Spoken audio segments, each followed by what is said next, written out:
Hello, fellow comic bookworms. This is Naman. Welcome to my channel. We have a special guest today, Otaku Hyung. Please introduce the guest and keep the show going. Yes, we have comic collector Geek, Alan in the house, and he's a very prominent community member. If you haven't watched his channel, we'll put the link in the description here. Go give him a follow, like and subscribe, all that jazz. And I'm gonna let him introduce more about himself and what his channel is all about. Alan, go ahead. So I've been kind of going crazy with putting out content. I try to do a video every day, and I've been doing that for about 2 years now. Like pretty much every day there's a video, and if not one video, maybe 2 videos a day. So I've over 1,000 videos on my channel. Oh, So, Wow. yeah, so a lot of unboxings because I seem to always get some stuff, and I do some interviews, and I do a challenge every Friday where I basically ask people to kind of find some cool comics, and it's always a different theme each week. And I have about 19 channels that participate in that challenge every week, nice. so it's quite good. And then on Sundays and Mondays, I do like the top 10 Silver Age, top 10 Golden Age. So where I show the hottest books of the week, but in those 2 ages that no other channel really pays attention to. So Wow. I try to be a little bit different than some of the other channels. And this is just all your sort of based on the news and the industry stuff you're seeing. You're just kind of making these lists. Yeah. So I watch a lot of like different auction sites and like eBay stuff, and I'll go through and kind of like pick ones that I think are really interesting. So I'll make the list. I don't like using other people's lists because that's not cool. It's cool to have your own thing, right? No, I think that's amazing. I actually have to check that out. And so it's getting more and more popular. People are learning about it. It's one of those things where it's slowly building, right? That people, it's going to be every week. It's like so. Yeah, I mean, if you use someone else's list, I mean, you're already too late, right? Yeah, I mean, and I find that that's what most of the channels do, actually. They just use other people's lists. Like even Comic Tom, it's not his own list. Right. So, I mean, that's not cool. So I want to be cool. I told you, my goal is to be cool for my kids, right? So, yeah, I know. Yeah, they told us in the backstage. Alan can go to like 10,000 subs, but he want to be cool organically. Yeah. So what happened was Alan wants to get to 10K subs because his kids told him that only cool people have 10K or more. You have to be 10K. I don't know why that number, but that's the number they came up with. At least it was a low number. Like I was worried that if they said like 1 million subs, I'm like probably never gonna happen. 1 million subs. But 10K, I think I can do it someday. I think you'll get there. Yeah. K-pop. Hey, K-pop. Joe. Hey guys. All right. So, please. Hey, Steven. Please come up with some questions you want to ask Alan. We'll get to those questions. Pop them in the chat.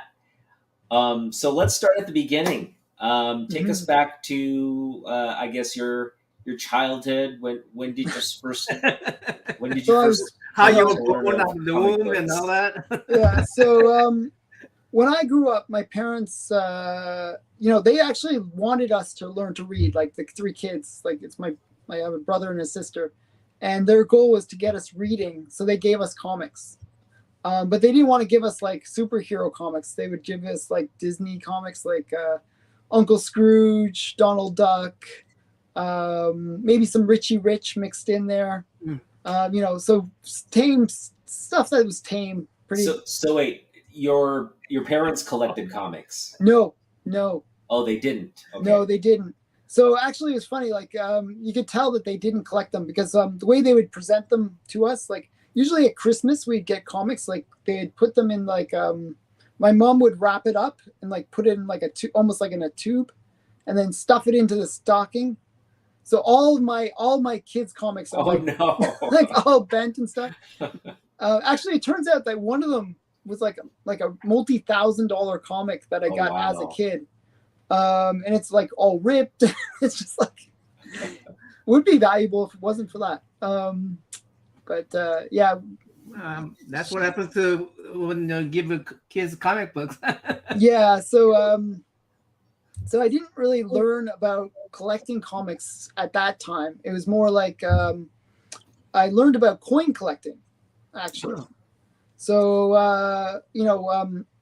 what happened was when I was like 7 years old, my parents gave me like a Canadian 1967 coin set, okay, which is kind of a cool set. And like most kids probably would be like, oh, this is lame. Why don't I get like a toy, like something I can play with? But I really loved it. I was like so excited by that coin set. And within a year of me getting that coin set, I was probably one of the most knowledgeable people in Canada, or maybe in the world, on Canadian coins. I like memorized everything. I knew, like, you could mention any coin and I'd be like, the price is this if it's this grade and blah blah. Within a year I was like, kind of like a total nerd for that. So I was really into collecting coins. I was like that until like early 80s, and I went into like my local coin shop and they had a comic book. I'm like, what is a comic book doing in a coin shop?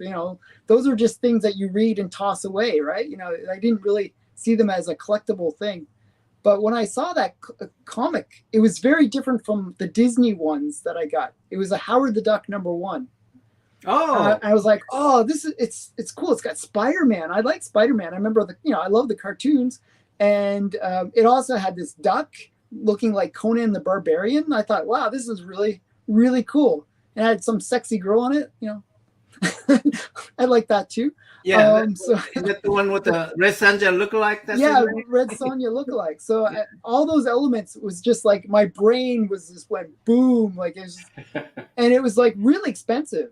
I was like, wow, this comic book is like, it must be like a grail. It must be like a big book. It was $10. Oh yeah, it's expensive. I was like, oh my goodness, how would I save that much money to buy this big comic book?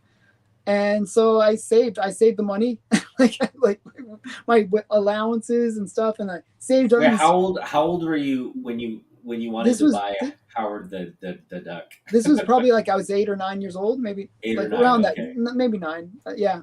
Okay. And so I picked that up, and you must be pretty young then, compared to me. That is, at least. So I'm 1973. Yeah, I'm 1974. 10 years. Okay, cool. So similar. So we started collecting around the same time. Like you were in the early 80s when you started collecting. Yeah. So still though, I didn't really start collecting like. So I had that one Howard the Duck, right? But it wasn't until the 90s where I was kind of going to university and got that freedom to buy what I liked instead of what my parents would allow me to buy.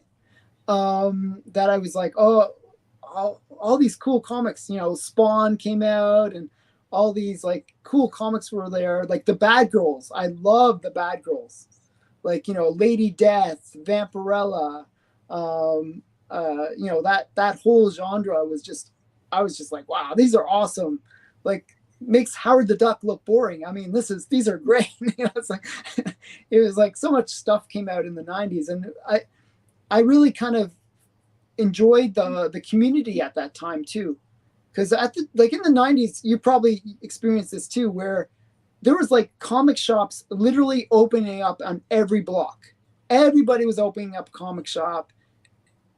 Comics were so hot, and like when you go into a comic shop, everybody would just be hanging out talking about comics. It was a really vibrant energy, and it was just such a great time. And I was like, I got into the hype. I got the Wizard magazine, and I was like, oh, this is the hot book. It has the Green Arrow. It must be really great. It's like, it's like I was really into that. I just, I remember there were two places. So I went to college in this small town that had mhm, nothing else outside of the college in the town, um, and there were two places to buy comic books. One mhm. was at a sort of a, like a local. They've been in business for years. Comic book shop with the wall books and the back issue bins. Mhm. Um, and then the other was my college bookstore, which Oh, okay. which sold comics because all the kids were buying comics at the time, including myself. Yeah. And they were putting out all kind. I mean, it wasn't just DC Marvel. It was like into a lot of independent books, especially the Image stuff. But yeah, people were buying it left and right. Yeah. I mean, it was pretty exciting time. Like there was a real shift at that time to direct.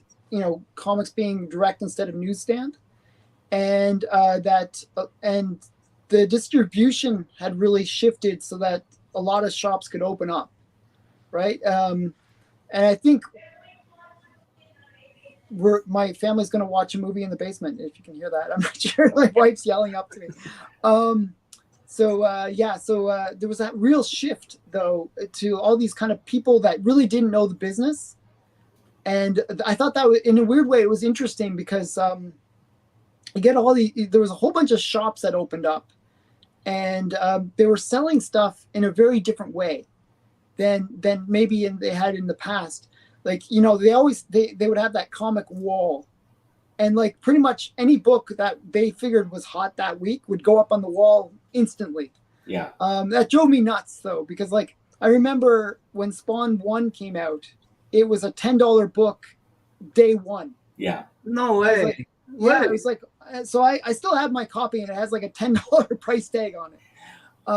I got mine at cover though at that LCS.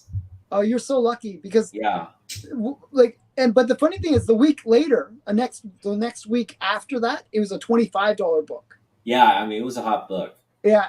So like the prices were crazy like back then for Yeah. books, Yeah. and with no real justification. Like X-Men 1, like people would buy like whole long boxes of X-Men 1. No wonder Jimmy got so. No wonder he broke the record. Yeah. So and Or- Turok number or 1. the death of Superman.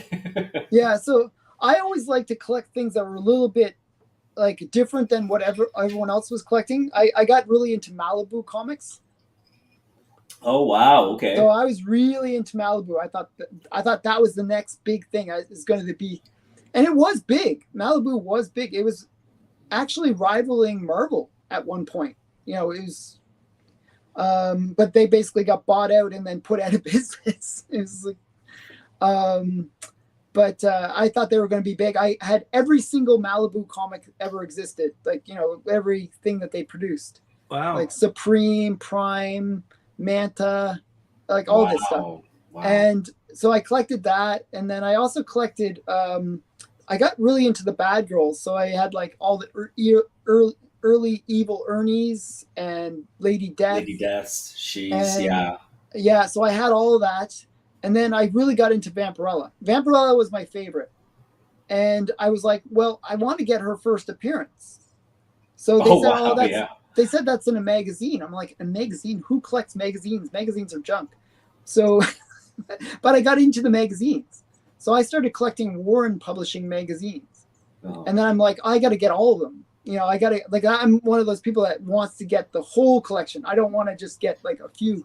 I want to get the complete run of Vampirella, complete run of creepy, eerie, famous monsters. I think I have one of maybe the only comic collections in existence that is the complete Warren collection. Yeah. I have everything that they ever produced. Wow. So when you went down that path, mm-hmm. At what point? So you started collecting. Once you finish a run, you'd move on to another run. No, not really. I'd be doing multiple runs at a time. Okay.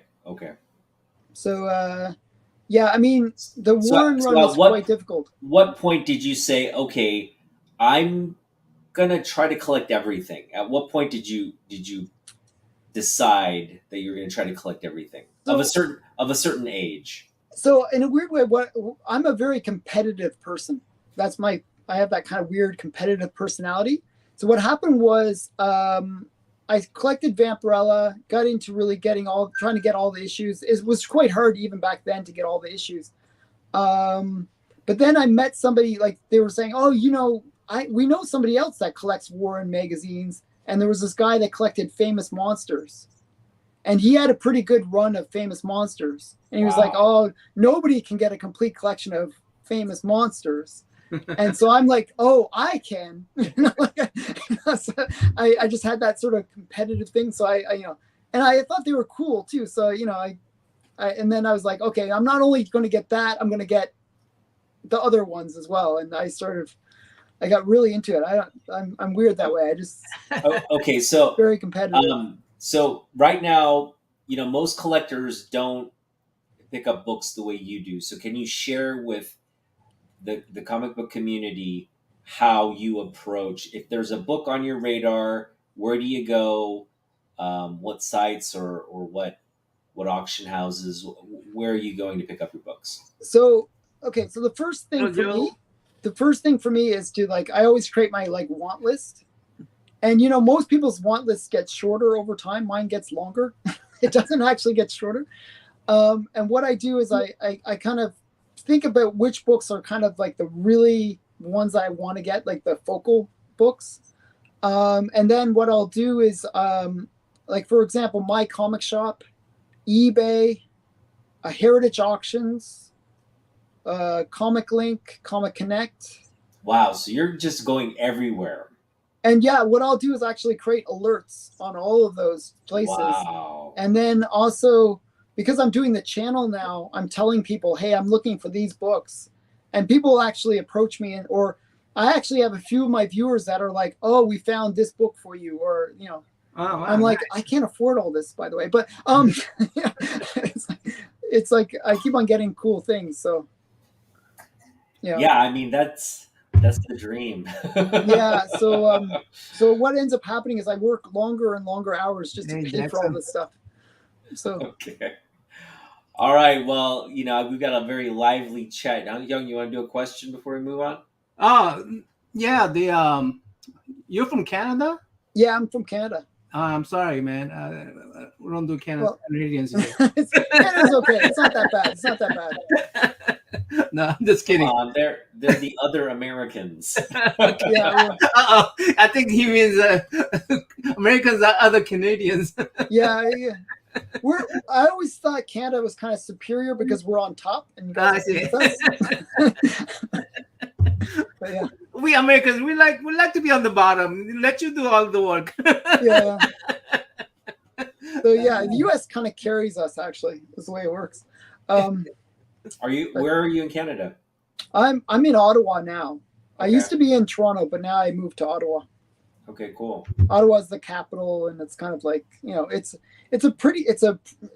really grown fast. This city is really growing. It's becoming a bit of a tech hub too. Nice. Hello, Joe. Yeah, sorry we're starting so late. I'm dealing with these West Coast people. So. Yeah, I was surprised that you're starting at like 11 o'clock. It's like Otaku's from West Coast, and I'm West he has to take care of his kids. So. Oh, okay. Yeah. So it's a different time thing. Yeah. Yeah. All right. So it's obvious you collect a lot of sort of everything. Mm-hmm. But it looks like you're staying mostly within like gold and silver, right? That's your focus. So what happened was I sort of got heavy back into collecting when I had a really big house, that was just draining me. Like I was paying like $15,000 a month for my mortgage, just mortgage. Is that like 2 years ago, Alan? That was like about 5 years ago now, 6 years ago. Okay. Wow. It was just draining me. It was like, I was working really long hours and, I had to make big money because that was just the mortgage. And then I had all the other costs involved. We had a full-time nanny, like, you know, so it was pretty expensive. Like just to sit in my house was like 20,000 a month. Just, and then when that house sold, all of a sudden I had no mortgage, and I had all this money that I was still generating that I was normally just putting out, right? So I'm like, well, why not buy comics? Why not just?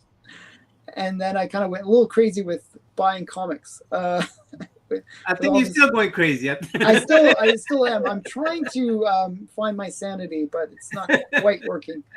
So yeah, that's so I kind of went crazy. So the first 2-3 years, I was really focused on getting all the key appearances back to the Silver Age.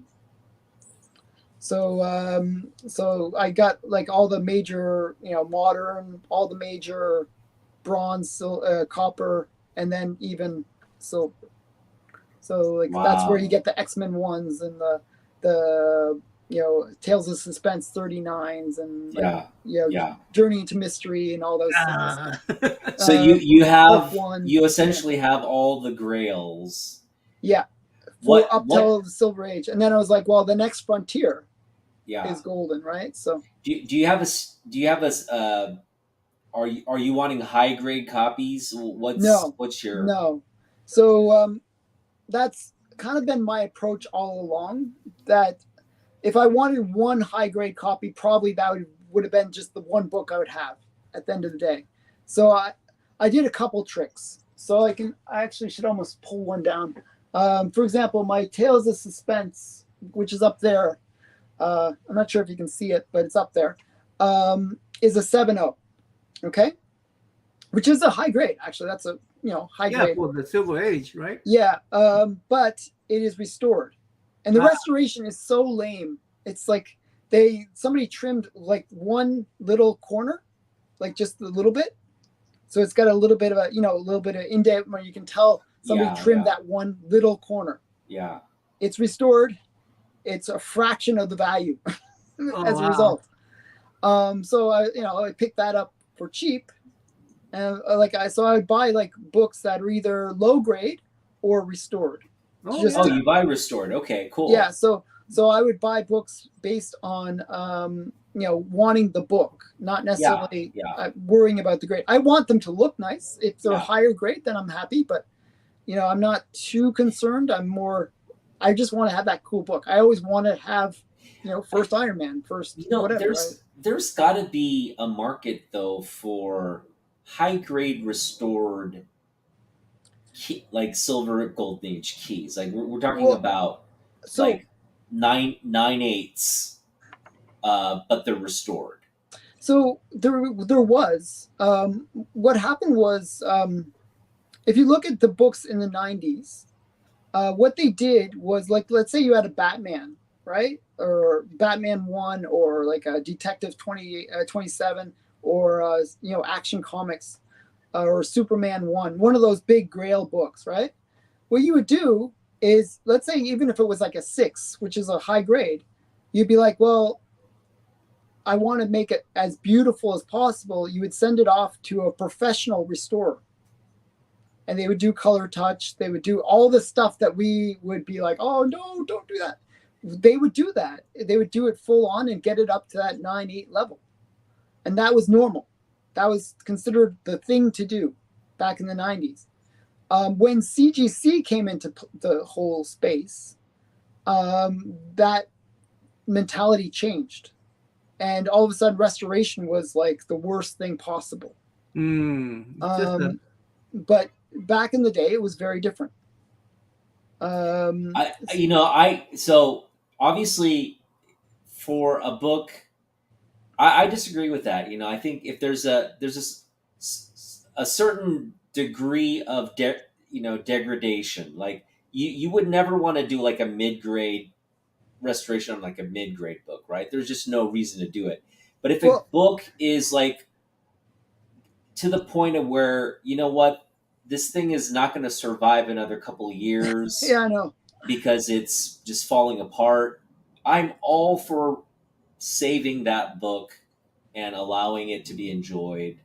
Well, that's where the idea of conservation versus restoration comes into play, right? Where you do techniques that are reversible. That's the difference between restoration and conservation. Conservation, they can be you can remove the restoration easily. Yeah, okay, yeah, that's what the jitterbug does. Yes, yeah. exactly. Yeah. And the point is, that was not the norm. You know, that during the 90s, like even before the 90s, restoration or conservation was considered normal, and you used to pay a lot of money to get that done. Yeah, I remember. And if you look at the census for a lot of these older books, you know, they might have like 70% of them being restored. Yeah. You know, and that's, you know, that was normal. But now, if you look at the prices, like I actually did a whole series of videos like early on my channel where I talked about how restoration impacts the value. And if it's like a high grade, you might get 5 to 10% of the value of the book. So like Wow. like a 9.6 of a book, maybe you'll, as I said, you'll get maybe 5 to 10%. Wow. Yeah. So the higher the grade, the more restoration impacts it. So I mean, the thing is, like, okay, so I think you're being very smart to go after those books. Are you going after those I books? think they're undervalued as a result. Yeah, I think so too. Yeah. They're way undervalued. Yeah. So one of the books that I brought to show, and actually I'm kind of bringing a book that I was saving for my own audience, but I'm going to show it to you guys first for my own audience. Okay. Awesome. So it's a big book. Right here. It's a big book. I would say it's like one of the top non-superhero books. It's actually probably the number 2 non-superhero books of the Golden Age. Mm. In the same grade, it probably goes for anywhere from $2,000 to $400,000 in that range. Whoa. Okay, but it's restored. Right. Okay, so because it's restored, and the restoration is stupid. It's like cover was cleaned. Oh wow. That's not restoration. That is restoration. Way. Yeah. So cover cleaned. Like a wash, Staples like a cleaned. water wash. Yeah, some kind of. It looks like it was scraped because there was a little bit of a color rub. I can see that on one little spot, but that counts as restoration, and it killed the value. Like I got it. Well, I still paid a lot, but it was not. It was not 200,000 or 400,000. It was. I paid 14,000. Wow. So, but I'll show it to you guys. Let's do it. Here are the big books. So this one is my big, like the one I'm talking about. Ooh. This is a Phantom Lady number 17 and an 8.5. Wow. It's a really great Matt Baker cover. 8.5. And yeah, the restoration. What is that little business card there? Or? Oh, that's because it's from Heritage Auctions. I got it. I should normally I change the bag, but it's a good bag, so I kept it. Wow. But yeah, so Phantom Lady. This was mentioned in the Seduction of the Instant as well. Oh, okay. Because it's a headlight cover. Oh, is it? Okay. Yeah, I actually am on the headlight cover. A headlight cover just means boobies. They come out like a headlight, huh? Okay, headlights. But I'm actually under the belief that it's not. So a lot of people say that this is Matt Baker's Grail book, like his finest example of his work. But I actually don't believe that it's truly a Matt Baker. I think it's partly Matt Baker, but I actually feel like it's maybe a different artist as well. I feel like it's Al Felstein mixed with Matt Baker. Wow. And I'll like, if you know the two artists, you can kind of see that. So Matt Baker is known for this kind of hair, like the hair, this very, almost like if Todd McFarlane did hair, That's what Matt Baker was known for. That kind of active, living, kind of almost looks like the hair's alive, like, you know. But Al Feldstein is known for the headlights. If you look at a lot of his stuff, I'll show you some others. Here's another example of Al Feldstein. This is Al Feldstein. If you look at the headlights. Oh, yeah. Wow. Okay, wait. Let me try to zoom in on the headlights. Yeah. You see how it's like kind of like almost like she's like shrink wrapped, where the the shirt is kind of pulled in. We're That's seducing, very, we're seducing trying the to draw innocent you here. into that certain area. We're Yeah. yeah. So seducing the innocent that's the same as the way it's done on this book. Yeah. So I feel like it's so a lot of the time in the golden age, what they would do, the artists would work together in like these like Iger House or like one of these like production studios, and they would just basically grind out art. And they would sometimes finish each other's work or, you know, work in collaboration very closely. So I have a feeling that this is that kind of situation. Yeah. But it is known as a Matt Baker. And Yeah. I do believe it is Matt Baker. I just think that other artists had their hand in it as well. So it's Cool. but it is That's a great cool, book. That's a cool little side note there to Yeah, this great book. yeah. So as I said, in this kind of grade, you know, that 200,000 plus if it was not restored. Now, so I got to ask you, Alan, like these books, you're obviously you're not intending to sell. These are for your personal collection. But I've got to ask you. I'm innocent, man. I'm innocent. I didn't know what headlight was. That's what they all say. That's what they all say. Do you try to buy dips, or are you not really concerned with that? Is it one thing like, okay, if it's on a list, I'm just going to try to get it for the best price at the moment? Yeah, so I don't really care about the dips or as much. Like I do look at them. Like, you know, if I see that certain books are like what I feel is overly corrected in like the current market, I'll be like, okay, I want to get that book, maybe upgrade a book even. Like I did that with my West Coast Avengers, you know, the white Vision cover. Oh, the one that goes like this, hands up. Yeah. It's a famous I forgot what number it is, West Coast Avengers, the one with the white Vision on it. It's like an homage to Avengers 57. Mm-hmm. That book was like $1,000 book. And now it's $100 book. You know, it kind of went, and it just crashed completely. Yeah. So I bought it on the crash because I was like, I like this book. I wanted a nice high grade copy of it. So, you know, that kind of thing. But most of the time, what I'm doing is I'm buying books because I really love the book. I'm looking for that, you know, opportunity. Like I picked up a cool book today. And I actually picked it up in a really interesting situation. I'll actually give you the title. I haven't bought it. Like I bought it, but it's not shipped yet. It's called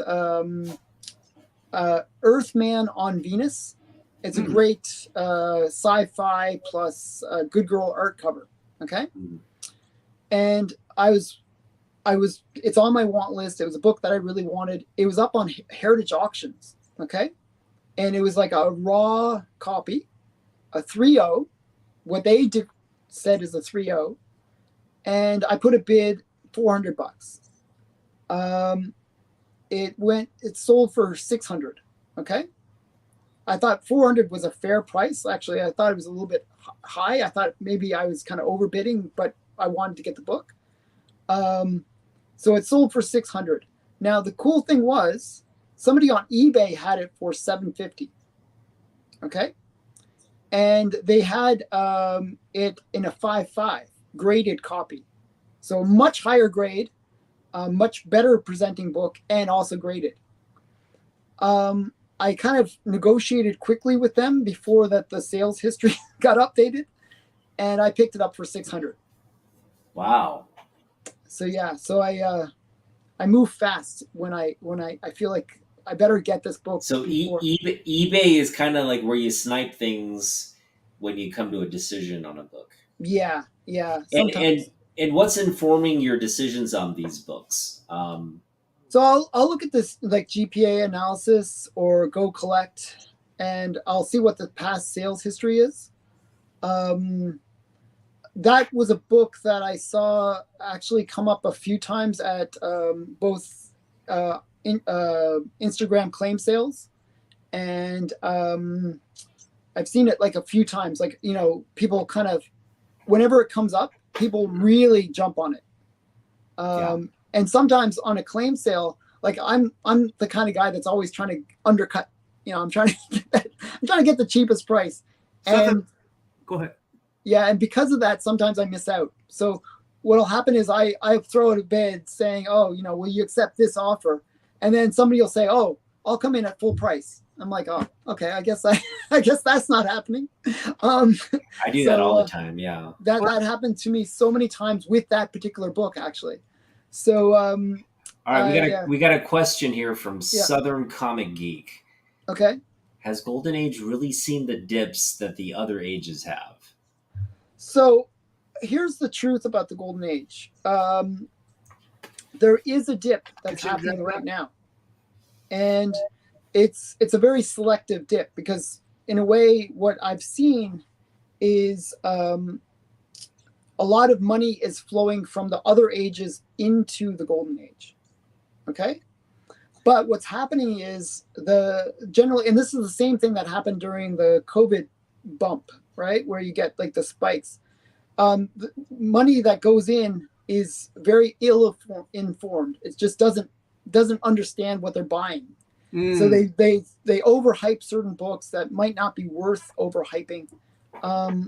For example, in the Golden Age, what's happening is pre-code horror is where the money is going. So you'll see like EC comics selling for big money. Yeah. Well, EC comics are not like I've been trying to warn people about this. I wouldn't necessarily invest in EC comics because they were mass produced, like more so than some of the other titles. Mm-hmm. And a lot of them weren't destroyed. Okay. And so what happened was Bill Gaines actually kept file copies of all the titles. So and he kept like maybe 10 to 20 copies of each. Okay. And as a result, you have like high grade copies in abundance of each of those titles. Okay. And then you have like just the massive numbers that were out there that people saved. Okay. Whereas in other titles, you don't have that kind of those super high grades. You don't have those, the numbers. So like, for example, like EC comic, you might see like 100 or 200 on the census. Whereas in some other titles, you might see 10 on the census. And if you're smarter about understanding the Golden Age, you know where to buy. So yeah. I mean, in terms of census numbers, though, like, because it's essentially theoretical, right? What are people submitting, right? We don't know the actual number of books. Yeah, and the number is always, it's going to be higher. You know, it's going to be maybe 3-4 times higher, right? That are still out there in the raw, you know. But some of the books, it's not quite that way. And the reason for that is they're generally books that are a little bit better known. So if you have like an Action 1, you'd have to be pretty ignorant not to realize that that's a big book that should probably get graded. You know, and that's what happens with a lot of these books. They generally, people will get them graded because they know they are fairly valuable. Yeah. Even some titles that are not valuable, they get graded just because they're old. They think they must be worth something. Yeah. Like a good example of that is Famous Funnies. Famous Funnies, there's a few issues in there that are really valuable, like the Fazetta run on it. But there's a lot of ones that are like almost worthless. Like you could have like a 9.0 copy of a Famous Funnies from the early 40s, and it's worth like under $100. Wow. You know, or just almost the cost of the slab. I was having a conversation with a guy at my LCS recently, and we were talking about Golden Age books, and he'll say, there will always be a niche group of collectors who collect Golden Age that will keep Golden Age, the value of Golden Age,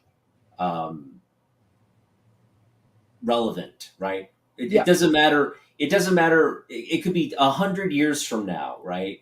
You're going to have a niche group of comic book collectors that will always focus the value on Golden Age because that's where it began. It's sure. It's where it's the beginning of comics. It's the beginning of comics. So I think the next question is, though, at what point, because there's a lot of books in the Golden Age. There's a lot.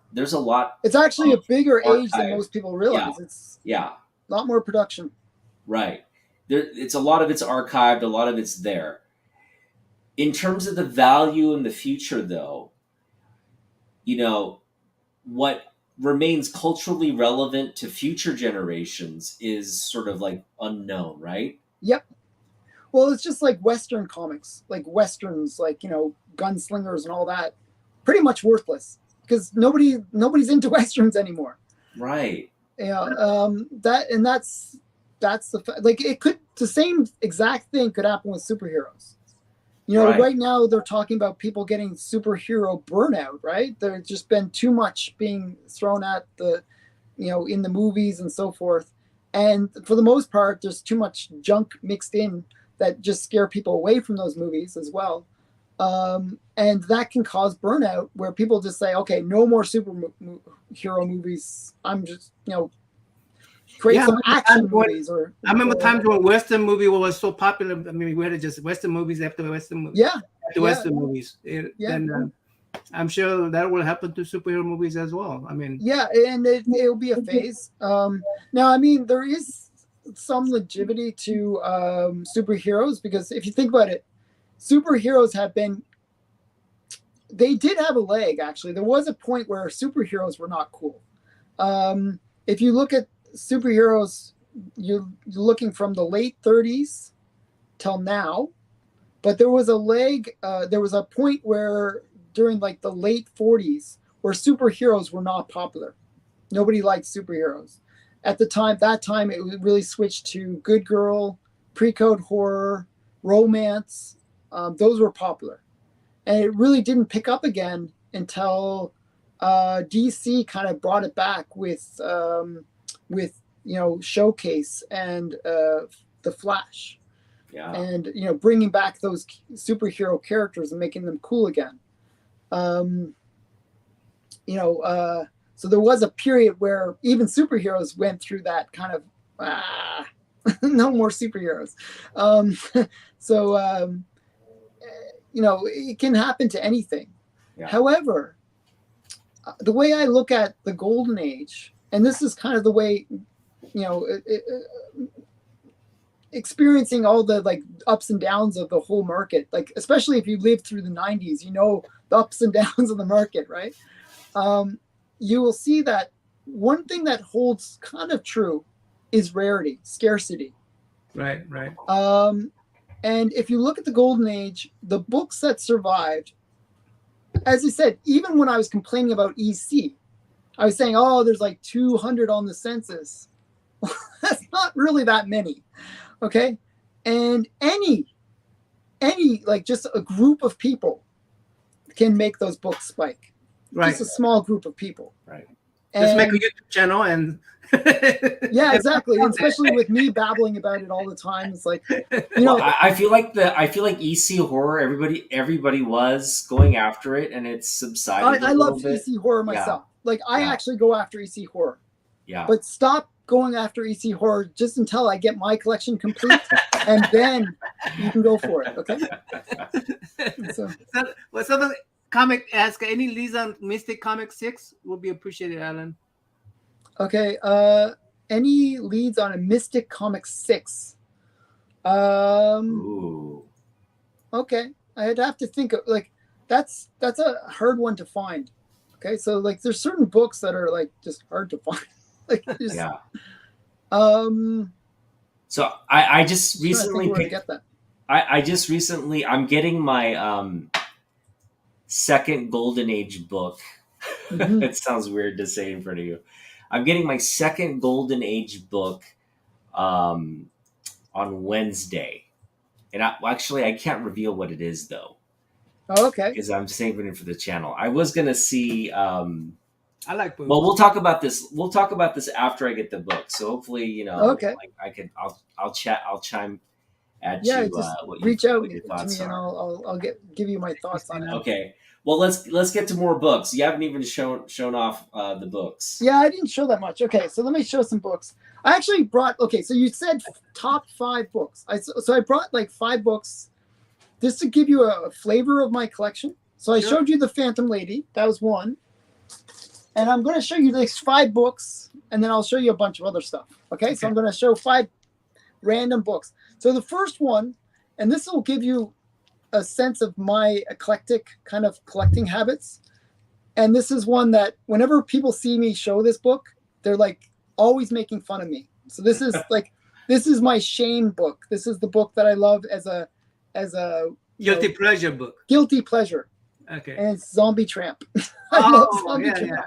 yeah. This is Zombie Tramp #1. It's an intensely rare book. Intensely Wow. rare. This is like a $1,000 to $2,000 book. Really? Yeah, there's less than 10 of these on the census. And you got a signed copy. Signed copy, not necessarily the best grade. It is mangled. It is like I would say it's like an 8. You know, it's not a 10 or it's not a high grade. But Boob will never go out of favor.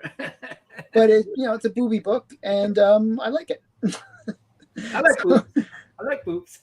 Yeah, so it's I don't know, it's a quirky story. I enjoy it. So that's on that end. I do like the modern stuff sometimes. And then I'm going to show the book that really brought me into the golden age in terms of saying, hey, maybe I can get whatever book I want. I just have to be savvy and kind of think realistically about what grade can I afford and what I'm willing to pay. So this is the book that really made me realize that, hey, maybe I can chase some of these big books. This is All-Star Comics #8, which is the first appearance of Wonder Woman. No way. Yeah, so this book goes for about $40,000, just to give you a sense. Oh my goodness. I didn't pay that much. I paid $14,000 for it. So. Wow. Alan, do you buy and sell too, or do you just? No, I don't. I just buy. Wow. I do That's that a too big much book. too. So yeah. And that's restored. No, this is Blue Label. Blue Label. Okay. Oh wow. Yeah. 2.5. That's a great 2.5. looking 2.5. Yeah, it's not a bad book. It's got a little piece out, but that's about it. So Oh, is okay. the Blue Label's conservation? No, Nope. it's a regular. It's a Blue Label. Oh, It's a Blue regular Label. Blue Label 2.5. Yeah. Complete. So it's book. not a bad one. So that's Nice. And then I mentioned Warren Publishing. Mm-hmm. I really like Warren Publishing, and I don't have any slabs. Only one slab for Warren Publishing, and that's this one. Oh. This is wow. After Hours #1, Uh-huh. which was what happened was James Warren, who was the founder or the creator of Warren Publishing, because it's his name. He saw the success of Playboy. Mm. So basically, he was like, "Oh, I can do that. Get a few naked women, put them in a book. We're done. We're gonna be rich." Nice. But he sucked at it. It's not as easy as that. But what happened was he teamed up with another guy named Forrest J. Ackerman. And Forrest J. Ackerman was a total nerd, like a total nerd. He was the guy that coined the term sci-fi. He was the guy that was going to these comic conventions and going to conventions dressing up. He was the first cosplayer. Wow. He was like a total nerd and total geek. And he was really into horror stuff. And what he would do is he would buy, like, back in the day, like back in like the 30s and 40s and 20s, like going back, way back, the production houses for movies really didn't respect their own craft. They would just whatever like clippings or like stuff like props, even all of that stuff that they used in the movies, they would just toss. It would be in the garbage, and he would pick it up. He would just be like, "That's cool, I'll take it." And he really had a whole bunch of these old photos from the movies. And so what happened was he's friends, they're friends, they're making this adult book together. And in issue 4, he's like, "Hey, can I put some of my monsters into your book?" And he put all these, they made a section for After Hours number 4, which was devoted to monsters. And people loved it. They hated the adult stuff, but they loved the monsters. And he's like, "Well, geez, this is really selling because of the monsters. Let's just make it a monster book." And then they came out with a book called Famous Monsters. Wow. And then from that, they were like realizing that they could pick up artists really, really cheaply because all the artists were out of work from the golden age, right? So they were like, "Oh, let's get Frank Frazetta, let's get William Dubé, let's get all these like awesome artists, Will Eisner and like all these really big artists." And they came out with things like Creepy, Eerie, Vampirella. Yeah. And so this book is what started it all. Wow. And it's like a nudie book. It's like sexy girls on the back and nice. So yeah, so I and it's a 9/0. So yeah, so like you kind of have to tell the story when you show that book. Yeah, it's like like the real reason is I'm a total perv, but it sounds better if I say the story. But you made up the story, I know. Yeah, it's totally made up. No. But yeah, it's a cool story. Okay. So and to go on with the more of the kind of the books.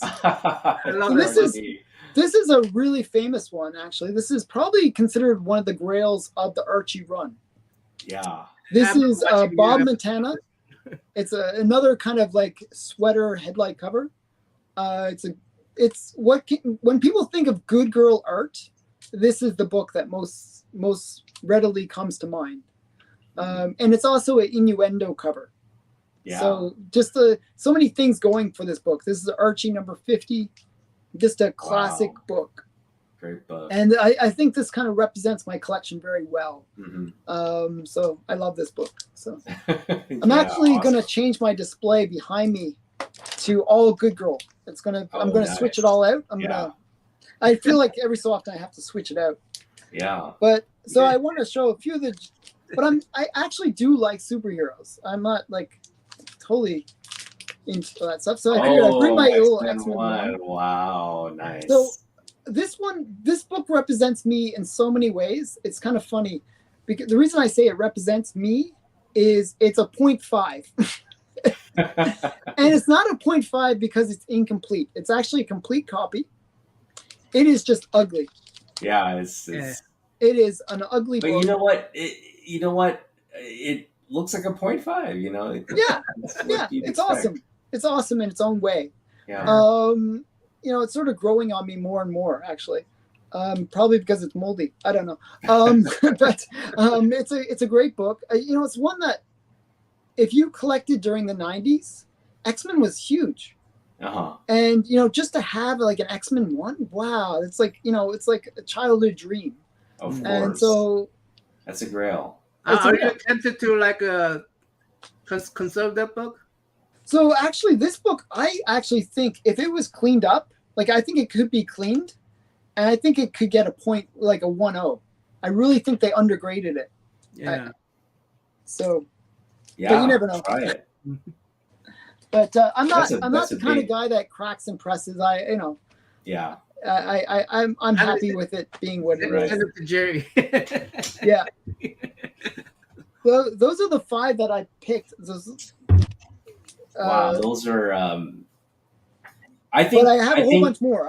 Those are just some of the ones I showed. I'm just gonna say, I think a a lot of people have come on Meet the Collector, and I can confidently say, Yeah, I take a point yours, on myself. yeah, yours has been the best collection yet to date. So, just in that small sampling of books, I mean, Yeah. yeah, it's really. Well, I- we're also fairly new to the comic community, I guess. Mm. So you pretty much have been collecting throughout. Like once you started, did you ever take like a break from collecting? No, Or so what would happen is like I would always buy stuff, but I was still like I really didn't get back into comics per se until maybe like 2016 era. okay, okay, I was sort of out of it for a little while. And I was focused more on getting those Warren publishing. So what happened was I finished all my American edition Warren publishing. So I got that collection complete. And that's a huge collection. That's like a few thousand books, magazines, right? And then what happened was I was like, oh, but there's foreign editions. Let's get those too. So I got all the Japanese ones. I got all the British ones. I got wow, all the Spanish ones, which is a huge collection. I got all the Brazilian ones, all the Argentinian ones. Got a wow. small part of the German collection. I got most of the Italian. Pretty much you all the.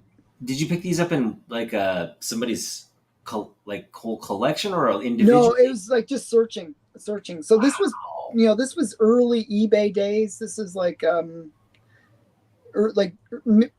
it took me from early 90s till maybe mid 2000s to complete the collection that I have of Warren Publishing. There was a few books that were just really hard to find, like a Heidi Saha. It's just a crazy hard book to find. It's a really cool book, actually. It's basically this girl who it's a bit creepy.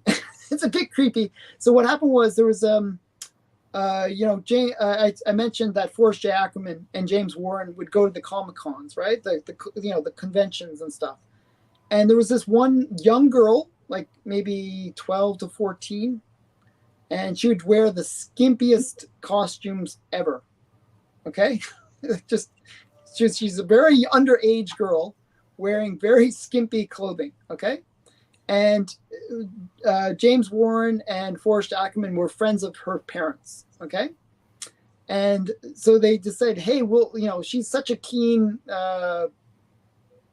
person in this cosplay stuff, and we'll make a book, a magazine devoted to her. No. Okay.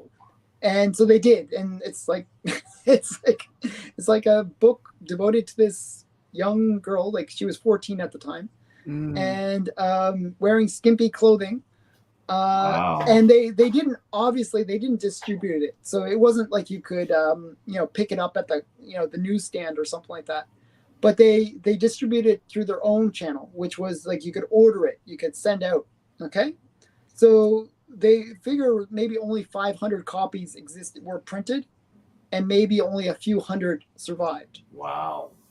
And so I got that book. That was my grail book to get, because it's just such a crazy book, but even more rare than that was they made a life-size poster of the girl. Okay, they made this like they're called door hangers. It'd be this big poster, and that is like I think I've only seen it once, and I have the only one of these crazy wall hangers. Okay, it's on your wall right now, isn't it? No, it's not. But I have like a closet that's right over there. It is literally packed with about 40 boxes of Warren. Wow. It's got 8,000 magazines in it, that collection. Wow. And it has like all my posters and all that stuff. So. Wow. Wow. Yeah. I mean, that is some kind of commitment and drive. I mean. I like the obscure stuff. I like the kind of quirky stuff. And also I love buying, like, you know how like in comics you always had those ads, like for just crap. It's just like like that's the best way to define it. That's probably the scientific term for what the stuff is that they sell at Tobacco Comics.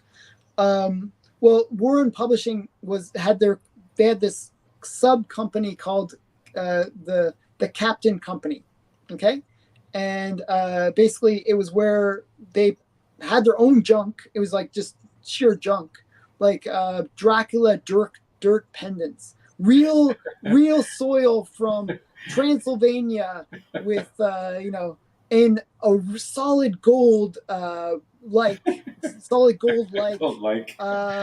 coffin pendant, okay. And if you wear this necklace that it comes in, it's like a necklace with this really crappy gold thing. It'll make your neck green. It'll definitely, you're not going to be. So they had these kind of fun things, and I have those. I picked those up. So wow. I was into getting all those little quirky little things that they produced. That's awesome, man. Yeah. So. Well, in the backstage, Alan asked us, "Hey, is this all you wanted to see?" And of course, me and Otaku is a Superman fan. Yeah, so we say, "Hey, we want to see some of your Superman books." That's right. So I'm gonna show you some.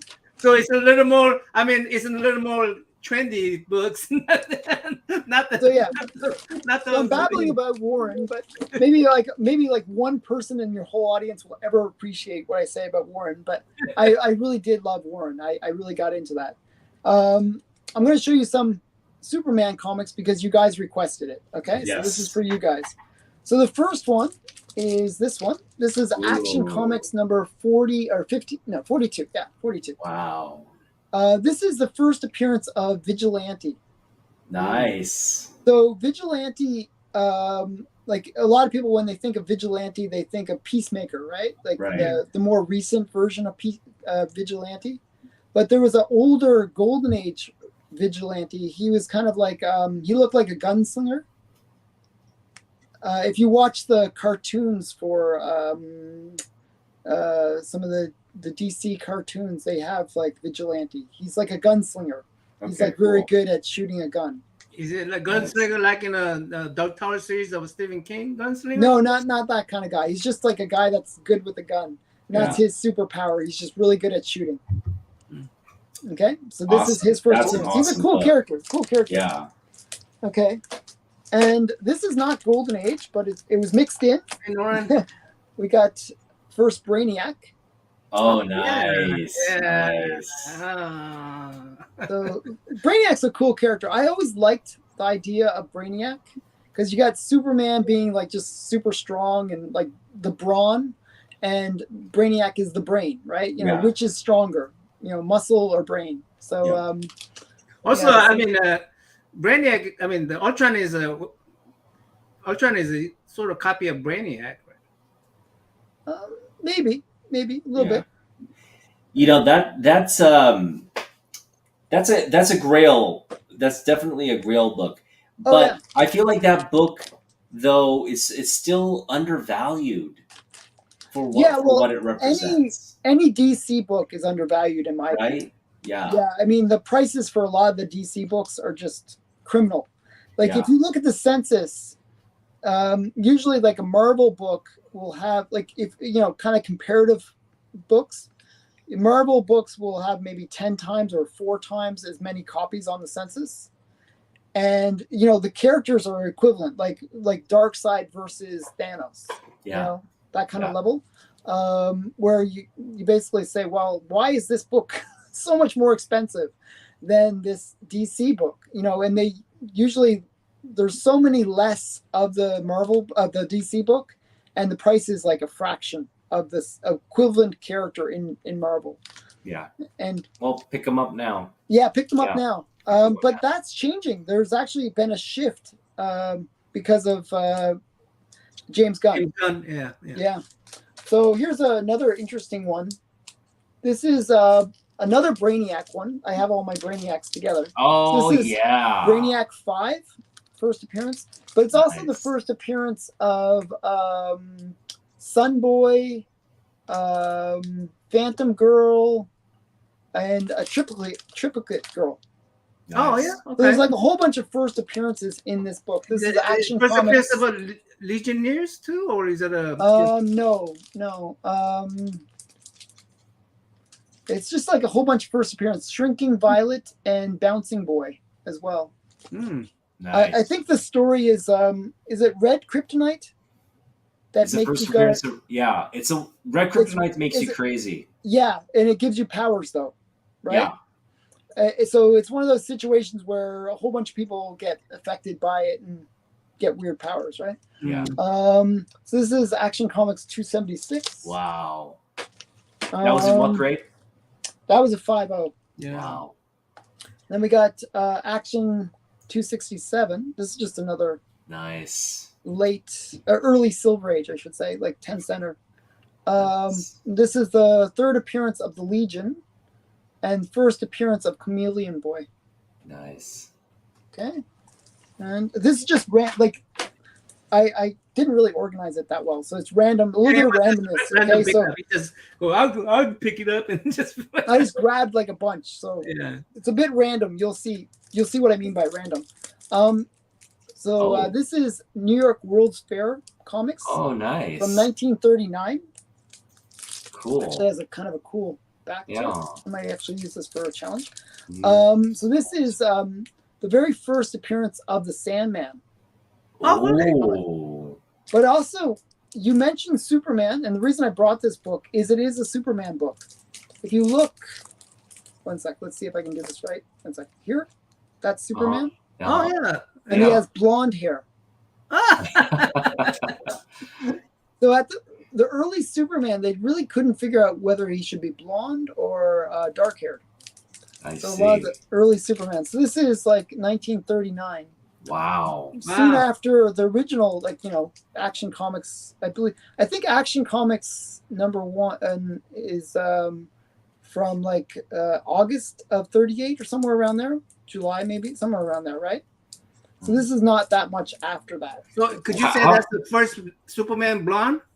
No, it's the first appearance of the Sandman. The original Sandman, where he's got the mask and stuff, not the Sandman from Neil Gaiman. Yeah. I have that as well, but it's not here. That previous book, what's the value of that book? So something like this, you mean? Yeah. Probably about anywhere from 1,500 to 2,000. Okay. Nice. Easy math on this one would be probably 100 to 150. Is that right? No, 1,000. Yeah, 1,000 to 1,500 per point. Okay. If that makes sense. Yeah. Yeah.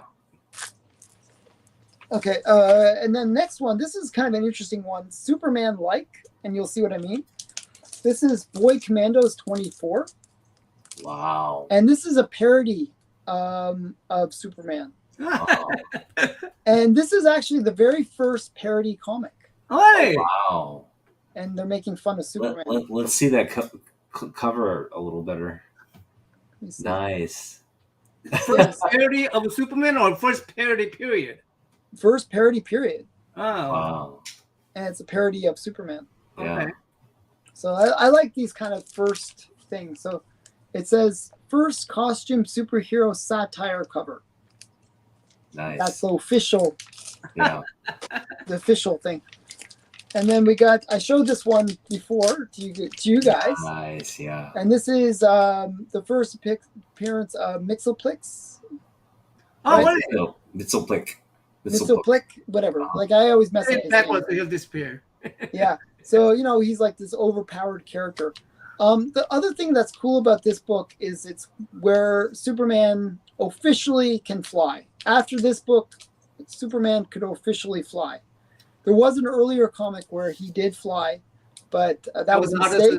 That was out as accident. Yeah, but this is the first time he flies legitimately. Really? So what issue is that one? This is Superman 30. Superman 30. Wow. So that one, where did you pick that one up? A lot of these I get from eBay. Okay. If you search, you can find things. That one you can get. It's not that hard to find, actually. Eglin. Yeah. Yeah. Also, one of the things that I do, like I'm really into. Before I read the comics, generally a lot of the stuff that I'm buying is based on TV series that I like. Mm. So if I I'll try to get all the characters from it. So I really liked Stargirl. Oh yeah. I thought it was a good Yeah. series. I thought it was Yeah. kind of fun. I like the fact that they brought back a lot of these Golden Age characters. Right. And one of the characters that they brought back that I thought was cool was the Gambler. And this is the first appearance of the Gambler. The Gambler. So, That is a cool book right there. And it's like he's in the shadow there. That's the shadow of him. And there's also this wanted poster of him. So this is Green Lantern number 12. Wow. He went that far back. Wow. Yeah, this is from 1944. Wow. Green Lantern. And as I said, this is a random order. It's not like any particular order. So we got that, and then we go right into the Silver Age. Oh yeah. And this is a great book. I love that. Because it's the first Superman as Flash race. Yeah. Definitely need to get that one. Yeah, this is a great one. I always thought it was iconic, that whole idea of the race. And there was actually 3 races. I got all 3. Oh, yeah. Okay. The first race is a tie. Second race is a tie. Third race, you have to read it to find out. No. But that's his first race, right? Yes, this is the first race. I think I have the giant size one. Is that the same story? Reprint of that? The giant size? What do you call those collectors? Oh, like the collector's editions or yeah. Treasury edition, yeah. Yeah, that's a reprint. Yeah, that's a reprint of that one, that particular issue. Yeah, I think so. Yeah. Okay, then I read it. Then that's good. I read it. Yeah, it's cool. It's cool. It's cool stuff. Yeah. Then we got this one's I like getting first appearances of characters. Again, this is related to Stargirl. So this is the first appearance. That building. I recognize that building from the TV show. Oh, really? This is the first appearance of Starman. Starman, wow. Yeah. This is Adventure Comics number 61 from 1941. Ooh. So it just shows you how old of a character he was. Yeah. And he has if you watch Stargirl, he's got the rod. Yeah, right. That's what gives him his power. Yeah. It's a beautiful copy. And I do like my good girls and my bad girls. So one of the characters, I like to get not just their first appearance, I like to get their first cover appearance. And this is the first cover appearance of Black Canary. Oh, no way. That's beautiful. This book actually just recently had a huge eBay sale. Yeah. I was shocked. I was like, oh, I got it so like cheaply. I was kind of lucky. Somebody needed some money and they sold it below fair market value to me. Wow. So I was kind of excited. How much is it sold for eBay? I think it sold for around 5,000. Wow. Yeah, something around that, like 4,000 to 5,000 range. But it was a higher grade. It was a higher grade. Okay. Yeah. Yeah. So this is her first cover appearance, and it's the first book that's actually devoted to her, like her solo story, I should say. So why would that be a good girl cover to? Yeah, a bit of a good girl art cover as well. Okay, you call just that because anything where it's the girl is rendered well and bit selective. Yeah. So yeah, this is Flash Comics 92. Now I don't have her first appearance yet, but that's a book that I am looking for. Is that quite a bit? Yeah, so that's a book where it's probably minimum is like $3,000 for a low grade. So it's on the want list. It's definitely a book. But I did get another kind of key character, Rose and Thorn. And this is nice. This is her first appearance and cover appearance as well. Nice. I like when the characters make a cover appearance, like as their first appearance. Yeah. And, Spinner-Rack, he already showed off Zombie Tramp. Yeah, see, people always make fun of me for that. Like Spinner-Rack is the guy that always makes fun of me for my Zombie Tramp. And I love Zombie Tramp. He the proud zombie tramp owner. Leave him alone. Yeah, so He will Spinner survive Rack, the I zombie bet you- apocalypse. I bet you know, Spinner Rack. He's gonna start collecting Zombie Tramp. I'm just trying to work him up to it. You know, it's a long-term project for me. So yeah, so those are the extra ones I brought that are right there. I actually have next to me my box. Like I actually have like whatever you want. I can show whatever crazy book you want. I know. You can tell me something and I can pull out, like, literally at boxes like right around me. I have literally about 3,000 Golden Age books. Oh at my fingertips. wow! Most of them these are the raw ones. So it's like a lot of So you stuff. think you're making a little? All right, do you have a Superboy one? Superboy 1? Yes, I do actually. Oh. Good question where it is though. I have no idea where I put that. But I do have it. Do Okay, you have a Superboy first appearance? Superboy first appearance? Yes, I do. That's More Fun Comics 101. Yeah, More Fun Comic 101, right? Yeah, I have that, and I have his first cover appearance as well. Do you want to see those? Sure. If you give me 1 sec, I just got to run over All right. that way and get it. Meanwhile, we'll just admire your wall. This is like quite literally like a comic book museum that Alan has here. Yeah. I can't think of anybody's collection that I've seen that. All right, so I'm sorry I stopped watching you because I just can't. I go, oh, I want that book. I had enough of that. So I just grabbed like a bunch. Okay, so I mentioned Superboy's first appearance. First cover appearance. This is first cover appearance. Oh, nice. Oh. Okay, he's selling war bonds, which is really funny. You know. That is an amazing. This is More Fun Comics 104. Wow. Yeah. And that's not restored or anything. No, it's not restored. It's a low grade though. It's 1/8. Wow. But it's actually for a 1/8. It Yeah. presents really, really well. Yeah. It's like, I think it must be a spine issue, but actually I know what the issue is. So it's the front cover is beautiful, back cover is missing. Okay. Oh wow. Okay, I was about to say, like, that doesn't look like. Yeah, it looks. I was like, what's wrong with it? Actually, I was looking at the spine. The spine's actually pretty solid, but it's the back. I love it when it's like that. Actually, I don't mind. Yeah, because you could buy cheaper. Because it presents really, really well. And who looks at the back covers anyway? Nobody looks at the back cover. So. The Spinner Rack has, maybe Alan already he hasn't, but how does he have enough time to do all these videos? Does man I plan out things. I work really long hours. But here's the Superboy's first appearance. Yeah. More fun. I have a blueprint of that. That is a Grail book right there. Yeah. Funny thing is, this was underrated for the longest time. I picked it up when it was kind of underrated. I don't know why it was such a affordable book for such a major character, in my opinion. Well, the story there's story to that book. What's the Superman creators? They've been pitching Superboy. So Superboy. Okay, so in the Golden Age, Superboy is just a young version of Superman. Right. It's like his early adventures, basically. Right. And what was happening was they, according to what the writers say, and they actually say it in the book, they say, well, we were, lots of people were asking us, what did Superman do as a kid? And they decided to create Superboy as a response to that. Now, they didn't think that they thought it would be a one-time thing.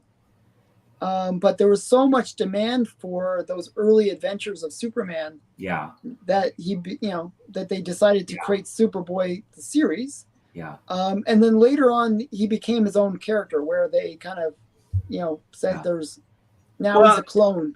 Yeah. My story goes something like this, where those two guys, the writer for the book, been pitching the Superboy story as well as the Superman story. Mm-hmm. And then they didn't. DC Comic at the time didn't accept it. Then they just put it aside. And when the creator went to he got what do you call it? drafted. He got drafted to go. Oh, okay. Military. That's when they published it, and they didn't publish it exactly like that he wanted to publish it too. So Okay. yeah, so there's so it's a little bit more of a. It's a sore spot for the creators for that particular book. Oh, interesting. Yeah, they didn't want that to happen. So. Oh well, it's good that it did happen though. Yeah. Because I love Superboy stories. No, it's interesting because like that whole pivot with the introduction of the comic code and this pivot. Superboy was kind of like the return to what comic books, the wholesome kind of fun. Hey, David. That the comic books were meant to be for kids, and it kind of maintained that throughout, its long run. Yeah, I mean, I felt like actually DC did something kind of cool with these side characters, like Lois Lane, Jimmy Olsen, and Superboy. It seemed like they had much more the creative freedom. Right. To do really wacky stories, like just. Oh yeah, they were wacky. The Silver Age Superman. Did you collect Lois Lane? Did you collect Lois Lane? You have completed them? I have a really great Lois Lane collection. I'm only missing a few books, and then I'll have the complete. You have the first one? Lane. Wow. Yep, I have the first one. Wow. I have her. That's a grail. I'm actually trying to get Lois Lane's first cover appearance.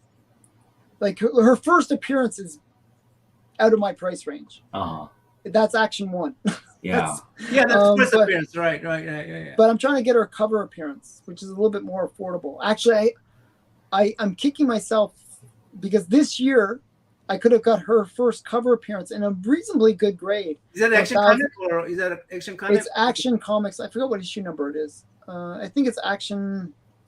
Probably early. Like it's early. It's pretty early. And she's just like in the background, and she's not like in the foreground. Okay. So a lot of people don't really realize that is her first cover appearance. There's a later appearance where she's in Superman's arms, where she's kind of being carried off. Yeah. That's a lot of people consider that to be her first cover appearance, but it's really the former. But I could have gotten like a 3.0 for $1,000. Oh, not bad. Yeah. Yeah, I mean that was a reasonable price, and I was just like. The day that I just like, it was always available on like Comic Link or one of those ones. And I like this year I was like, oh, okay, I'll wait just a couple more days. I'll get it. And I waited and it was still available. And the day that I went to buy it, somebody else bought it. Out of the blue. I couldn't believe what, like, why would they buy it that day? Yeah, like, exactly. Just really bad luck. So, and then it started selling. It hit one of the auction things and it sold for like 3 times that, and I was like, oh man, oh well. All right. Do we have any additional questions for Alan from the gallery? Get them in right now if you have some questions. Mm-hmm. What are you going to show next? I was actually going to show another, like, just because I grabbed like a chunk of books. Yeah. So I was going to show like this one. This is More Fun Comics 55. This is the first appearance of Dr. Fate. Collect those 29. Oh, okay. Yeah. Dr. Fate. That's a big one. Yeah. Spectre there? Is there a Spectre? Yeah, Dr. Fate. And it's a Spectre. On the cover. It's a Spectre. Spectre is on the cover. Yeah. This is a Bernard Bailey cover. He's also very famous for drawing the Spectre in really cool ways. Nice. And we got... And again, these are mostly... from eBay, you're saying most of these. Yeah, so that one was interesting. Like there's a bit of a story behind it because what happened was I actually bought this in a higher grade, like a much higher grade, restored. Oh. And I sort of worked out a deal with a guy, and I was like, it was $10,000 that I worked out. Okay. However, then there was the movie announcement. Okay. And I made it, like I said, hey, I can't pay $10,000 all at once. Can I do installments? I paid all the installments, and there was the announcement of the movie. The price went through the roof. And the guy said, "Well, I'll refund your money." Okay. And I remember this story. I watched it. Where'd it go? Oh, we lost Alan. yeah, sorry, There you go. somebody's calling. Whenever they call my phone, it messes up my phone. I actually remember that story from watching your previous video. Yeah. Wow. So, and the funny thing is, the guy that bought the restored copy was Alex, the comic hoarder. They resold it to him. Oh, Alex, what's going on, man? So Alex didn't know. You can't blame Alex, but the guy, he did mess me over. Like, not Alex, but the guy that originally sold it. I mean, I couldn't believe that they didn't honor the deal. Cool. Yeah. Well, I mean, Dr. Fate didn't go anywhere anyway, so. Yeah, well, which is sad. He's a cool character. Yeah. And he was being played by, Pierce Bronson. Or, right. Whatever. Yeah. Yeah, question, Alan, what's your favorite Superman book you own? Glenn asked. So maybe the All-Star 8 or my Wonder Woman 1. He's saying, what's your favorite Superman book? Oh, Superman. I thought you said superhero. Sorry. Superman. Glenn is a huge Superman fan, so. See, I like the quirky characters. I really do like that Mixoplex one. Yeah. Mixoplex. That's a great. I just think I love those quirky characters. I also have the first Batmite. I like those quirky characters. I had the first Gazoo as well. Yeah. They're all the same character, really. Yeah. They're all it's like the same character. You don't realize how long Mr. Mxyzptlk has been around. I mean, what's his first cover appearance? It's in a later issue. I don't have it actually. I've been trying to pick it up. When I was a kid, and I was reading Superman comics, it was always like a handful of villains that you could always count on in a Superman book. Lex Luthor, Brainiac, Mr. Mxyzptlk. You could also Bizarro. And I have the first Bizarro, and I have like all the first Bizarro characters, like first Bizarro JFK, first Bizarro Marilyn Monroe, first Bizarro Wonder Woman, first Bizarro Joker, first Bizarro. I have every single Bizarro. Wow, awesome. Yeah, I love that. That first Bizarro, I was even thinking it's something I could pick up. The first Bizarro, like a low grade copy, I could. Yeah, actually, the funny thing is, a lot of people Superboy is where the first Bizarro appeared, right? But actually, the truth of the matter, that isn't actually the first Bizarro. Yeah, it's like a Bizarro. It's Bizarro. He is called Bizarro. It's a Bizarro story, but he dies at the end of it. He's destroyed. Dies. Yeah. And then he's brought back later in a different, in a later issue. Superman issue, yeah. Yeah, Superman issue, as a like Bizarro, like where we know it today. Yeah. But it's kind of one of those weird first appearances thing. Yeah. And it's going to be interesting to see how they do Bizarro in the modern, you know what I mean? Like how they'll portray him as a modern character. Is he going to be I imagine he's going to be some like terrifying, like like almost like horror type, because you could go that route, or you could make him the goofy, like stupid robot, like stupid version of Superman that I don't know how they're going to portray him. I mean, he is a bit of a goofy character if you think about it. He's so funny and goofy. So the way I always saw Bizarro is I always felt like he was the like Frankenstein monster. And kind of like that dumb, super powerful, artificial, doesn't really mean to do bad, but does bad through just being clumsy or whatever, and I am going to chase more Fun 73. It's on my list. What's the significance of that book? That's the first Aquaman, first Green Arrow, and first Speedy. Big book. Yes. I actually had a chance to buy it, but it I was like So I got to ask you, obviously, like outside of like Action Comics 1, Superman 1, do you have a Superman 1? No. Okay. outside of these like obviously the pinnacle books, what would you consider your sort of grail? Like if I don't think I could ever pick up this book, like what would that be? So Motion Pictures Funny Weekly would be that book probably. Motion Pictures Funny Weekly. Yeah, that's the first Submariner. Oh, wow. So it's a super rare book. A handful of copies known to exist, like 6 copies known to exist, kind of level. Just a grail book. It existed before Marvel existed. Mm-hmm. It's one that I'd love to have. I had it. I held one in my hand. That's as close as I got to it. But it was one of the people I interviewed on my channel had a copy of it. And he came to my house and showed it. He just let you hold it. Yeah, exactly.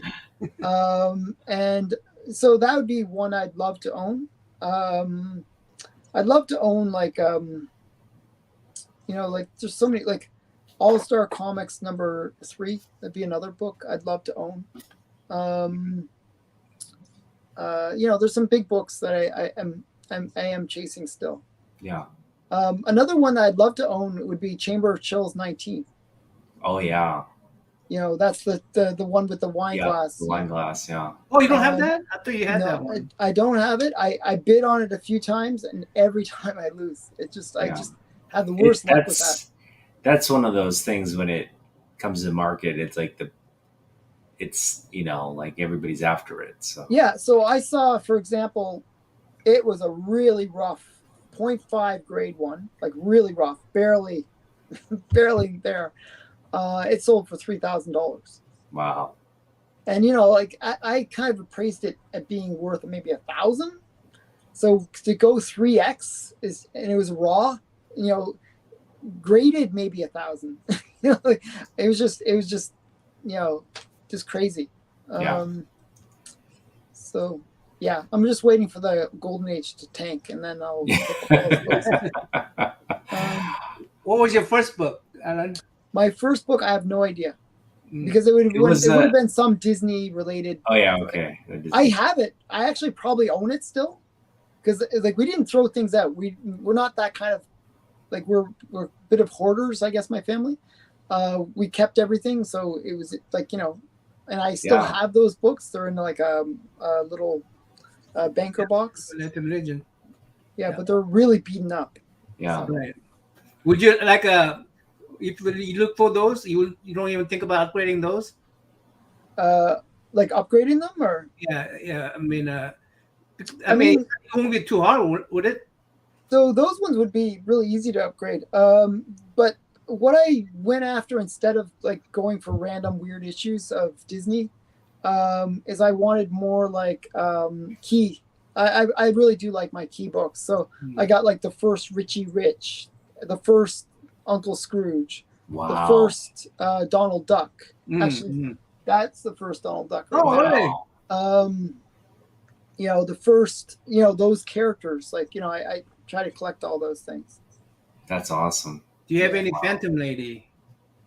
Phantom Lady? I can show you a Grail Phantom Lady if you want to see a Grail Phantom Lady. I showed one. Gotta watch the beginning. Uh-oh. You're freaking position on me. But I will show you a Grail Phantom Lady that I didn't show yet. So here, this is Phantom Lady's first appearance. Oh. This is Police Comics #1. This is also the first appearance of Plastic Man. No way. So you can see Phantom Lady right there. I don't know. Yeah. That's I'll zoom in. There's Phantom Lady and Plastic Man. This is their first appearance. No way. Wow. Now this is a pretty pricey book. Yeah. How much? Do I crack? So this I paid $5,000 for this one. It's a 7.0, but it's restored. So.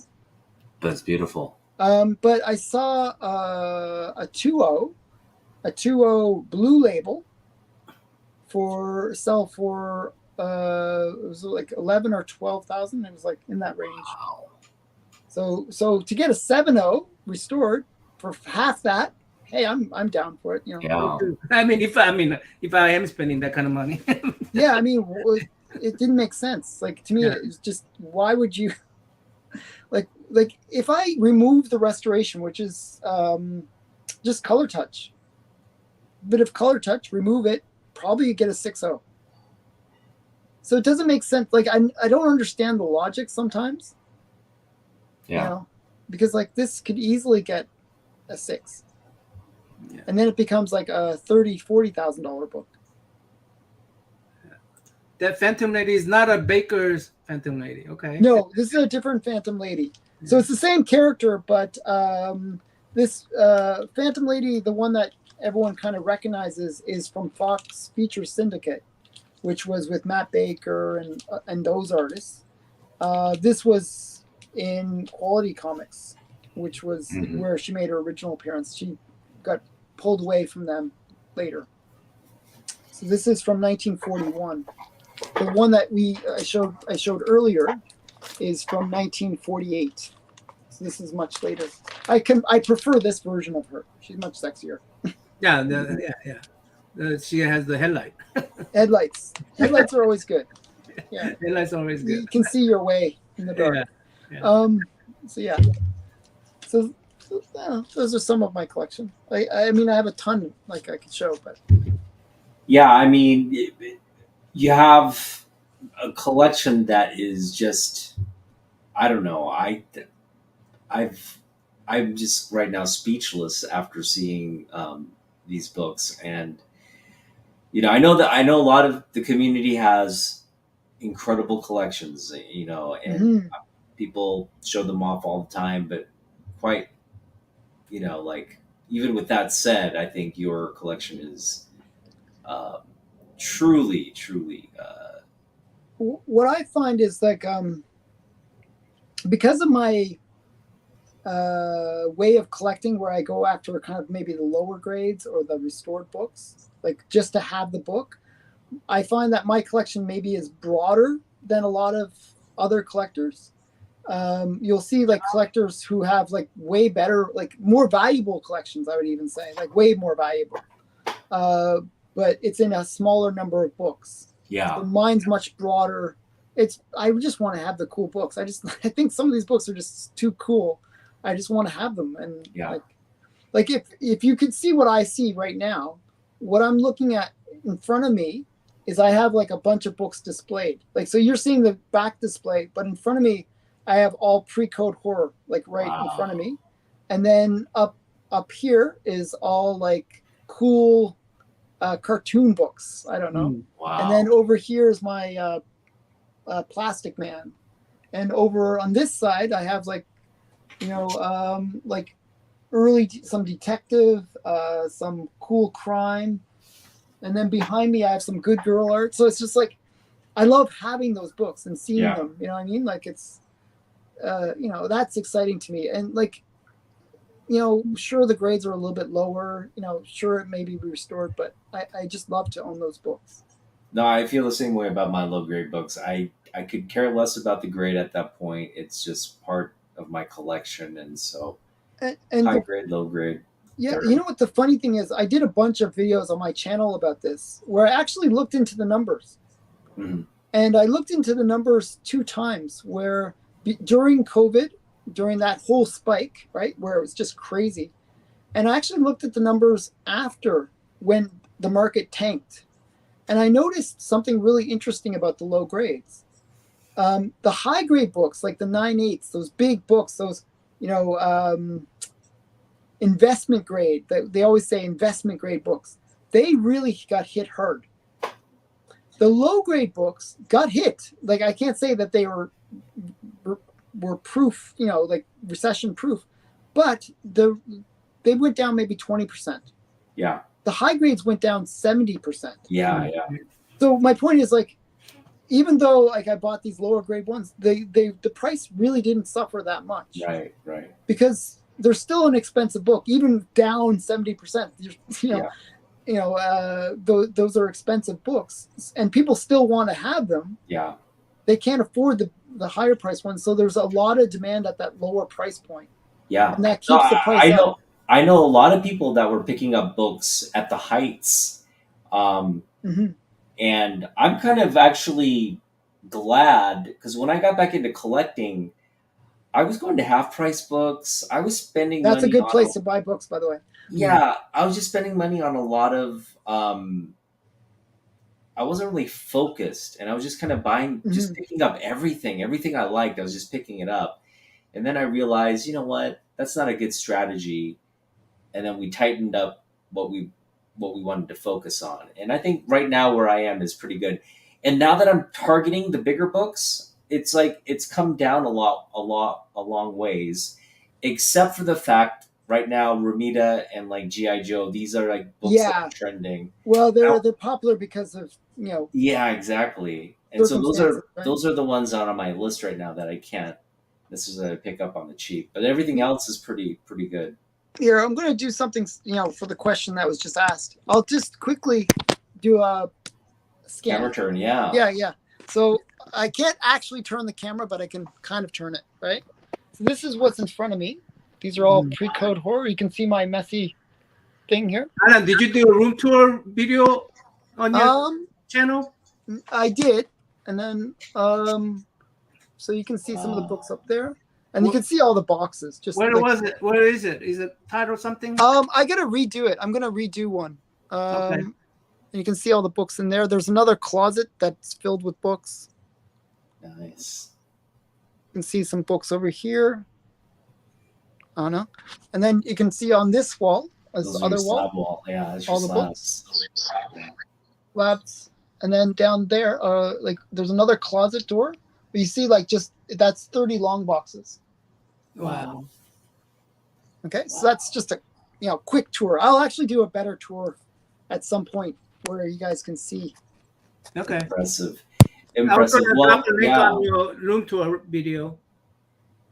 Yeah, I did a live stream where I showed it. Oh, you did a live stream. Okay. But I'm gonna do it again where I actually just record it because it's better to record it where I can actually kind of edit it things a bit better. Yeah. And actually, I'm in the process of reorganizing because it is a mess. It is insane how messy this room is. Because I'm constantly pulling out books to show people. Yeah, right. Then it just gets disorganized very quickly. Yeah. Well, I mean, we wish you all the best in terms of picking up the additional big books. Well, and I'm gonna be watching your channel and seeing what all the big books that you add. It's just exciting to watch. Mm-hmm. And we're just gonna end with my last question now. Namin Young and I are Korean, Mm-hmm. and 안녕하세요. now your wife is Korean. Yes. Yep. And you spent some time there. Tell us a little bit about your connections in Korea. So it's kind of funny. The way I met my wife is back in the old days where the way you met women is you go to the bar and pick up chicks, right? That's like the way you did it. So I had just broken up with my girlfriend, and one of my best friends at the time was a Chinese guy. And we went to the bar. We went to what it was called the Liquor Dome, or the meat market. It was like, this is like we were not politically correct. Okay, that was this is back in the day. And the Liquor Dome was huge. It was like 3 bars in one.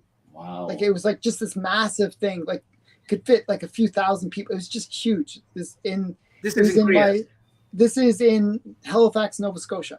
Oh, okay. Okay, when I was going to university, and I saw this table, like there's tables where people are sitting down, and there was a bunch of Asian girls. I was like, hey, those girls, they're cute. Let's go over, talk to them. You're Chinese, you can we can leverage you to go over, and white guy goes up, it'll be weird.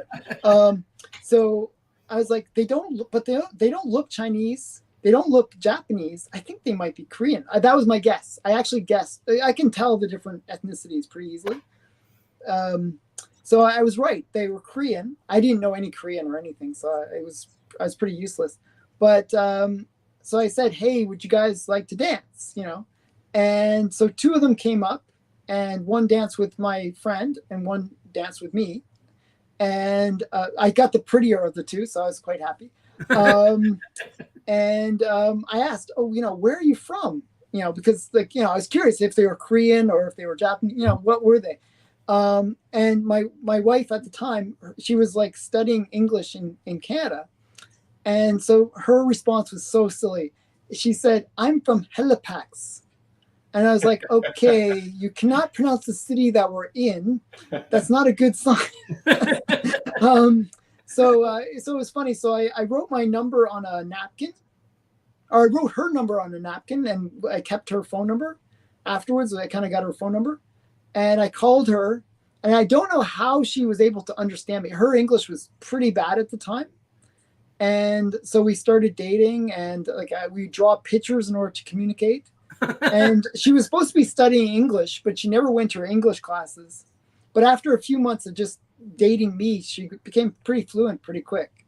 Oh. And but she had to go back to Korea to finish her degree. Yeah. So I'm like, I was, finished my I did like an IT course at that time because my physics degree was useless. So I was like, okay, I have nothing better to do. Like I could work at McDonald's, sure, but why not just go to Korea and teach English? The typical. Oh, okay, yeah.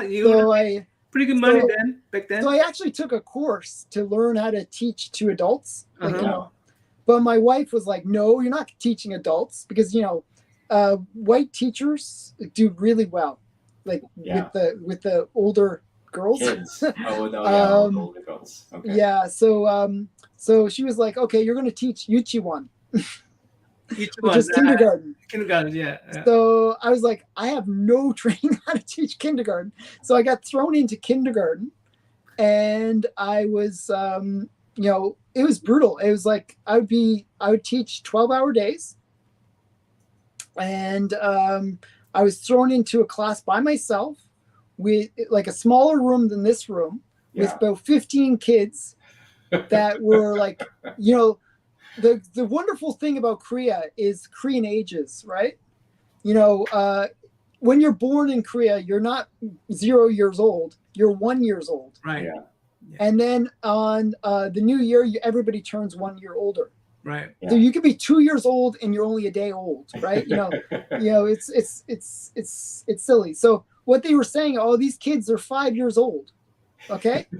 but they're like in diapers still. Yeah, these kids were so young. Like it was crazy, and they were like jumping on me, and like I didn't know how to teach them. I really didn't know what I was doing, and like sometimes I'd be like strict teacher, like try to be really mean. That didn't work. I tried like so many things. I was just a terrible teacher.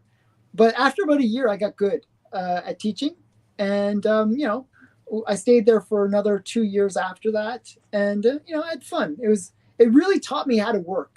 Yeah. Because I was working like I'd work like a 60-hour week, and then I actually did extra part-time jobs afterwards. Wow. So just money back then. I mean, they really valued the English speaking, the natural English. Yeah, I mean, it wasn't big money. I'd get maybe 1 million won per month, which is not. Living is not people too, right? I mean, I mean, it was a complete. This was what you went there during the 90s. When was this? Yeah, so this would be 1996. 96. And I went there, stayed there until 99, and then came back. That was actually a really fun time in Korea. I mean, that was like Korea was really emerging at that time. So after the Olympics that they had, really Korea kind of jump started, and there was a big thing. There was a big push at the time that I was there because they were going to host the World Cup, and that was huge. They were. It was really funny. They Koreans are one mind. It's not like it's not like here where everyone it's like herding cats here. In Korea, like when they decide to do something, they all do it. And it was like, I remember like when they were putting out all these flyers teaching people how to behave to the world. And at the time, like when I first got there, people would spit in public, people would smoke all the time. People did really kind of questionable behavior. Okay. And when the World Cup was announced and they said, oh, we got to change our ways, it was like day and night. It was like all of a sudden people like were much more polite. They were like, Koreans are very different than Japanese. Japanese are just like boring and kind of very straight-laced, goody two-shoe, very like in appearance they seem that way, right? Japanese in the background maybe a little different than that, but in the foreground they always present themselves as very very English gentleman like. Yeah, Koreans, like you might not know where you stand with a Japanese person. With a Korean, you know exactly where you stand. They will tell you. They will, if they like you, they like you. If they hate you, they hate you. And they don't hide anything. They're very much more emotional and much more showy of their true feelings, right? They're very patriotic people. That's what I mean. And that's true. That's and so I was there during IMF. Borg. It was crazy during IMF. Like the government said, "Hey, we need gold." Everybody gave up their gold. Yeah.